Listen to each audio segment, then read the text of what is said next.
Greetings, Jeff Big Daddy Wayne here, and welcome to one of the most controversial subjects of all time that's happening right now. Blackface, white people putting on blackface. And of course, like most of you, I've been horrified by all this because you just don't do that sort of thing. Now, what we're addressing right now is the governor of Virginia and a few other people that apparently in the 1980s were putting on blackface, and I'm going to give you a few thoughts on this. I remember in the mid-1980s, I believe, the African-American actor Ben Vereen, a very talented man, was a big hit in Roots. And Ben Vereen was doing a show where he portrayed the African-American entertainer Bert Williams. Now, Bert Williams was a colossal star of the 19-teens, early 20s, appearing in the creme de la creme of Broadway, the Ziegfeld Follies, with W.C. Fields, Eddie Cantor, and Fanny Brice. The only difference was Bert Williams was an African American, and he had to face the torments of the society of the time, even in big-hearted Manhattan. You know, he wasn't invited to the Long Island parties or the Hamptons. He couldn't stay in a hotel in Manhattan. W.C. Fields used to say he was the funniest and most tragic man he ever knew because he was so gifted on stage, and yet off stage he had to face all the horrors that African Americans faced then. Fields liked to tell the story about they chanced going into a bar and ordered a shot of whiskey, and for Fields it was 50 cents, I believe.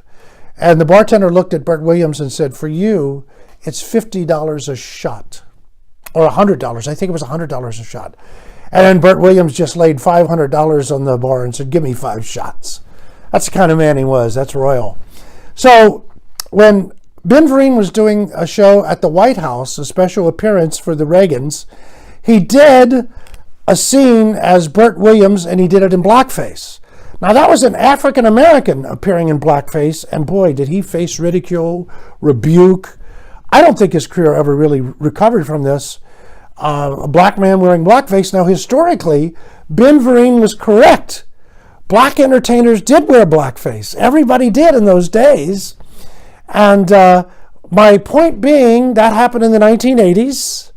These guys came from the 1980s, as I recall, the governor of Virginia and some of these folks. And it was in the consciousness of society at that time. Also, there was a film with C. Thomas Howell called Soul Men.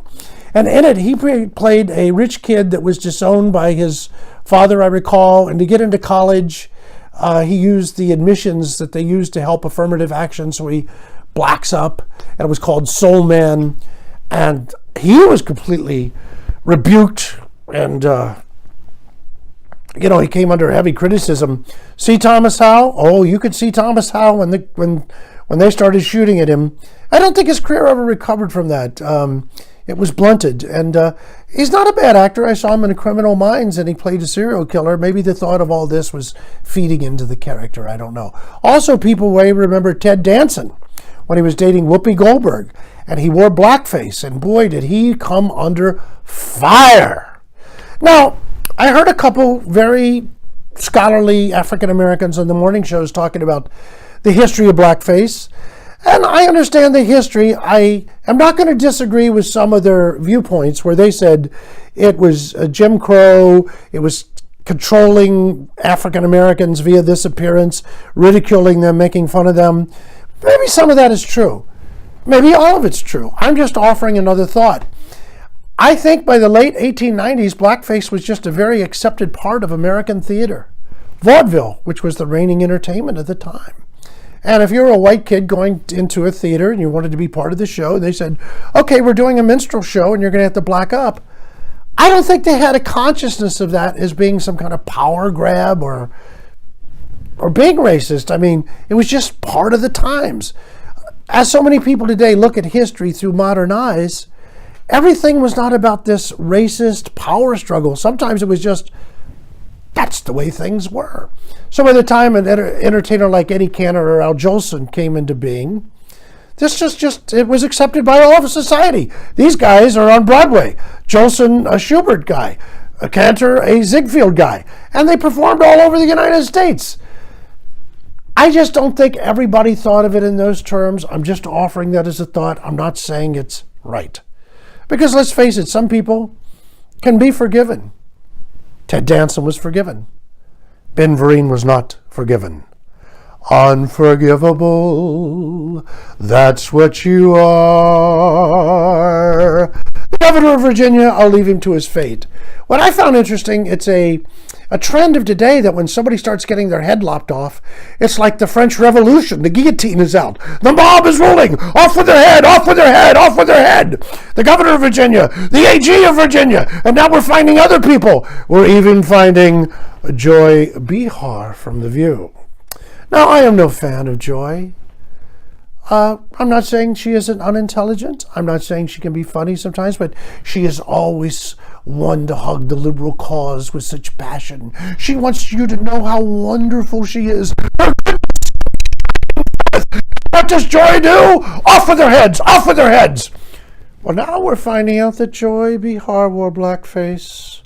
When she said she was, and you got to give her credit, she's a clever one, she's a clever girl. I was trying to look like a beautiful African-American woman. Of course, it's almost impossible for her because she's not a particularly attractive Caucasian American woman. As for Joy, as again, there are some people that are forgiven. There are some people that are unforgiven. Let's find out what happened. Now, in Joy's defense, I will say this. I don't think she's racist. It'll be very interesting for her to tell us why she did this. And maybe we'll have a broader perspective and understanding of blackface. But let's face it. Black people were too cool and too classy to ever put on whiteface. Big Daddy knows. Subscribe.